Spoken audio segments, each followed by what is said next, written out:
Hello, I'm Michael. I'm part of the Bayshore High School TSA web design team, and we're working on our website, and this year the theme is 21st Century for News. May we interview you? Absolutely. Thank you. Have a seat. Things first.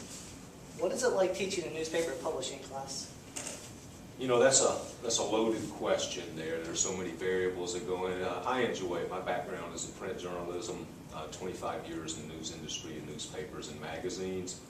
So to say what it's like any other class, but it's unlike any other class. And we'll just leave it at that. How long have you been teaching? 9 years, 8 at Bayshore. Is journalism the only class you teach, or are there others? I also teach English 4 honors, advanced placement literature, and advanced placement language. And I have, over the years, taught everything from sophomore English up to what I'm doing now. Okay. So why do you think students enjoy your journalism class so much?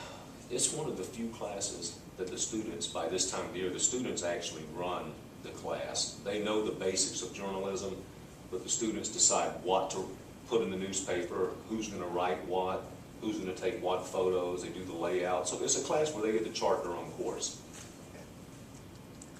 What kind of jobs can students get from learning about journalism in high school? Well, I mean, the obvious is you can get a job in the journalism field, but the communication skills you learn, the ability to talk to people and get information, it can go for anyone from a police officer to a retail manager. I mean, the skills you learn as a journalist, as a student journalist, transfer quite well to many, many fields. So what are some of your experiences with the students in journalism? They've all been positive, I have to say. The students, it's an elective class, obviously, so they want to be in there. And it's just good watching them learn how to conduct themselves as a journalist. I've had students here whom I would have hired to work for me at any newspaper where I worked. I mean, it's just the experiences are good. It's, you know, the light bulb that goes off when someone learns something that's pretty cool. Yeah, so do you have any students by any chance that became editors at newspapers? Not yet. I've only been in the newspaper here for 5 years, so I haven't been long enough for a student really to progress from, you know, my class through college and into the professional field. But I do have 2 students I know of right now who are studying journalism in college. One of them's a former editor of the paper, and the other spent a year or so as a reporter. So hope springs eternal on that. So where have you worked other than teaching at Bayshore? Oh boy, I worked at numerous newspapers and magazines in Georgia and Florida, including the Bradenton Herald, Sarasota Herald Tribune. I was Metro editor in the Ledger in Lakeland, worked in Fort Pierce for a while. And I'm going to stop right now before any further and tell you that as a journalist, when you want to move up, you had to move on. So every couple of years or so, it seems like I was finding another job to move up the ladder. But I worked at newspapers in Georgia. I was a sports editor at a paper in Rome, Georgia. And also worked for a couple of magazines in the Atlanta area. Yeah, thank you. Okay, so now we want to get some background information on the past and the future of news. Okay. So what do you think is the future of getting news?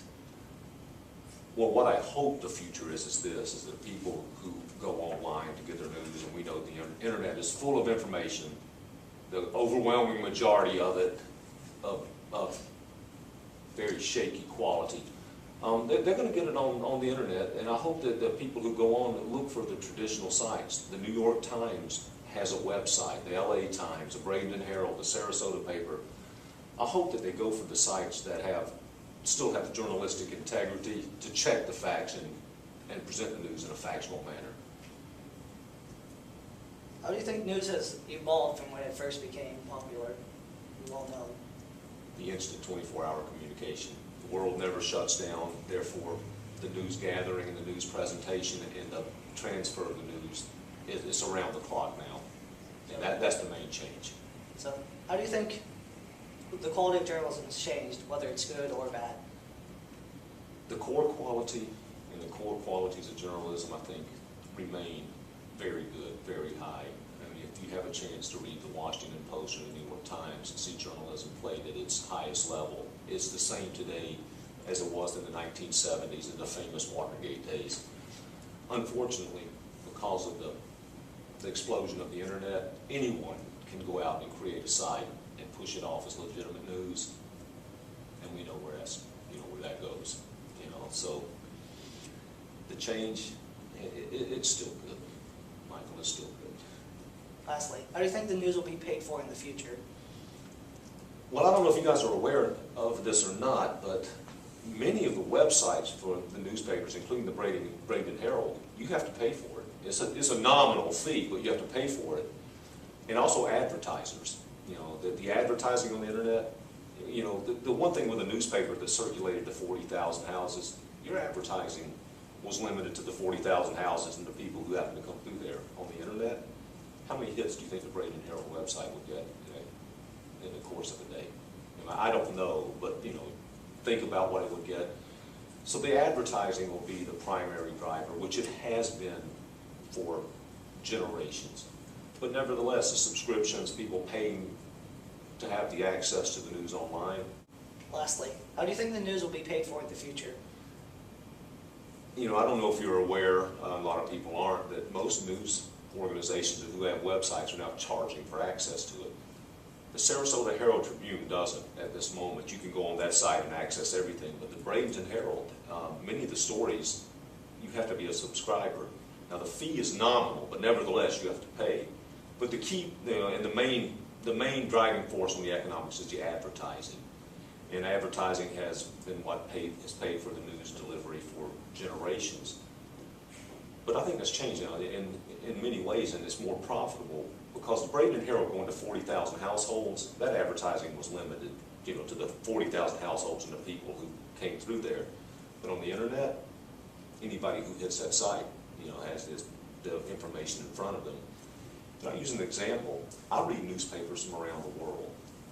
I have access, and I frequently read the Los Angeles Times. I read the Honolulu Advertiser. And in both of those, I see their advertisements. Say I'm planning a trip to LA, the advertiser who's advertising on the LA Times website gets my attention. So the advertising is going to do it. Real quickly, build off the advertisement and online.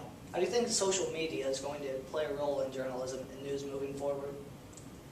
It's already playing a significant role. I access a lot of sports sites too for my favorite sports teams, and of course they have the Twitter connection to the athletes. You have this, and if you watch, say, the Major League Baseball Network, there's a segment where they're going, oh, we got this from A-Rod via Twitter. So it's having a huge impact. The Facebook, most professional athletes, movie stars, they have Facebook accounts. Now, you know good and well as I do. They're not on there, but they're out there. So it's changed it tremendously. And it's also made all of us, in some way, a journalist. If you think about it, we're all putting news out, whether it's personal, speculation. But Michael, I have to say that goes back to my earlier comment. When you want the true, real news, social media is great, keeps you in touch with your friends, and you get the dirt on your stars and those kinds of people. But you want legitimate news, go to the legitimate news sites where the information has been processed through the time-honored tradition of the reporter gathering it, the editor questioning it, the reporter verifying, so you're getting legitimate news. Thank you for your time. Absolutely. Enjoyed it.